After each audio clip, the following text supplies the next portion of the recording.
मंत्री नायब सिंह सैनी कैबिनेट की बैठक ली, जहां पर कई बड़े फैसले लिए गए। बैठक के बाद प्रेस कॉन्फ्रेंस की गई, जिस दौरान उन्होंने कहा कि हरियाणा में भाजपा की तीसरी बार सरकार बनी है। सरकार को प्रदेश के गरीब लोगों ने चुना है, इसलिए राज्य के लोगों के लिए सरकारी अस्पतालों में क्रॉनिक किडनी रोगियों को फ्री इलाज की सुविधा दी जा रही है और दी जाएगी। अब सीएम सैनी ने कहा कि कांग्रेस ने झूठ फैलाने का काम किया। कांग्रेस ने प्रदेश की जनता को भ्रमित किया, किसानों को भड़काया, युवाओं को अंधविश्वास में धकेला और इतना ही नहीं, कांग्रेस ने खिलाड़ियों को भी इस्तेमाल किया। इसलिए जनता ने कांग्रेस को करारा जवाब दिया है। सीएम सैनी ने कहा कि भाजपा सरकार किसानों के हित में काम कर रही है। किसानों का एक एक दाना एमएसपी पर खरीदेंगे। धान की खरीद का रिव्यू किया जाएगा।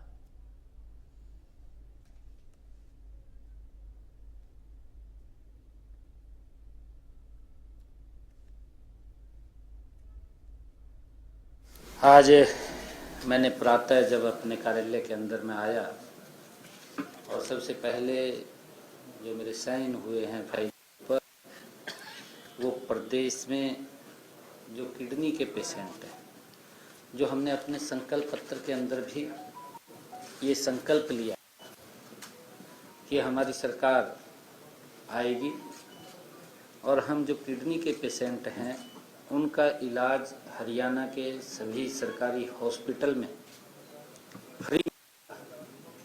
तो आज उस फाइल के ऊपर साइन किए हैं,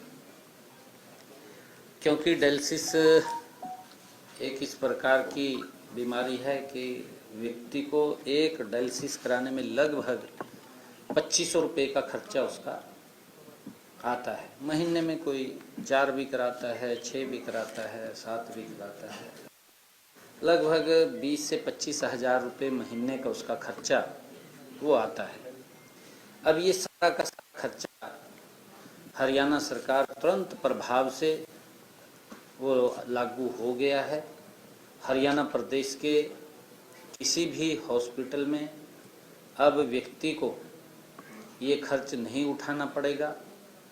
हरियाणा सरकार इस खर्च को वहन करेगी। ये मैंने सबसे पहले निर्णय लिया है। कैबिनेट की बैठक के अंदर ये पहली हमारी कैबिनेट की बैठक थी। माननीय सुप्रीम कोर्ट के उस फैसले का हमारी कैबिनेट ने वो सम्मान किया है। जो एससी में वर्गीकरण का मामला था, वो तुरंत उस माननीय सुप्रीम कोर्ट के फैसले को सम्मान देते हुए हमने ये फैसला किया है कि जो वर्गीकरण के ऊपर माननीय सुप्रीम कोर्ट ने कहा था, आज से ही लागू करने का फैसला हमने लिया है कि हमने अब तक किसानों के खाते में धान की खरीद के 3056 करोड़ रुपए उनके खाते के अंदर सीधा पहुंचाने का काम हमारी सरकार ने किया है। और चालू जो खरीफ की सीजन 17 अक्टूबर तक मंडियों में जो हमारा बाजरे की खरीद थी, क्योंकि बाजरे की भी ही खरीद चल रही है, अब तक हमने 3,44,000 मीट्रिक टन बाजरे की आवक मंडियों के अंदर आई है। इसमें से 2,70,983 मीट्रिक टन बाजरे की खरीद की जा चुकी है। अब तक 93,964 मीट्रिक टन बाजरे का उठान भी कर लिया गया है। अब तक किसानों के खाते में बाजरे की खरीद का पैसा 331 करोड़ रुपए भी डाला जा चुका है। आज मैंने प्रातः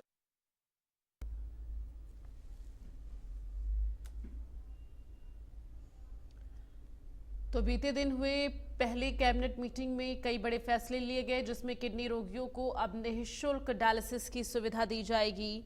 और निःशुल्क डायलिसिस सुविधा देने के लिए आपको बता दें कि ये बड़ा फैसला लिया गया। 17% धान नमी तक एमएसपी पर खरीद होगी। 23.21 लाख मीट्रिक टन धान की खरीद हो चुकी है। इसके साथ ही 11 लाख मीट्रिक टन धान का उठान हुआ। 3,056 करोड़ रुपए ट्रांसफर किए गए हैं। 2.70 मीट्रिक टन बाजरे की खरीद हुई है। 93 लाख मीट्रिक टन बाजरे का उठान हुआ है। 93 लाख मीट्रिक टन बाजरे का उठान हुआ। बाजरे की खरीद का 331 करोड़ रुपया ट्रांसफर हुआ है। सुप्रीम कोर्ट के फैसले को लागू किया गया। अनुसूचित जातियों में वर्गीकरण पर फैसला लागू।